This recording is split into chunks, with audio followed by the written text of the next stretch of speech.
যেটাই আমার mentally torture করতায় আমি বর্তমান সুসাইড করবো আর করিয়া আপনি তো রুকে এফআইআর পারিয়ে আমার ভিডিও ফটো লাগাইয়া আমি আপনি তো ওরা पढ़ने निकले वाले छात्रों को राजनीति से दूर रहना चाहिए। ইটা হাসানি ভিডিওটা সারাই তো দেখছো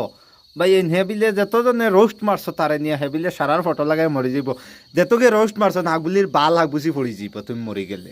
তোমরা কন্ট্যাক্ট নিছো কিনি বেঙ্গলোরের যেতকে আসো হাগবুলি কয়দিন বাদে বাদে অগু মরি জিতে হগু মরি জিতে আরে বেমানের বেমান তুই বেমানি মাতস কিতা লাগি তোর কুদ ফটো দেখা যার তুই গিয়া ফুড়ি গুড়বা কুদাম লইয়া গেছ ফুড়ি গুড়ে কিতা লাগি তুই কুদাম লইয়া যাইতে তুই যদি অতকান জানস না জুনস না কোনো কিছু জানস না তে তো ফুড়ি ঘুরে গেলে তুই কইতে আসলো বলে ইলা গাইলেও না জ করিও না জিনিসটা বুঝি কিলা কিতো হয়েছে বেইমানির সীমা আছে বুঝছত নি বেইমানির সীমা রাখিও বেইমানি মাতিও কবিসর কবিস তুই অল্পনার কিতা হাই নি না অল্পনা এগু তোর মা না তোর মা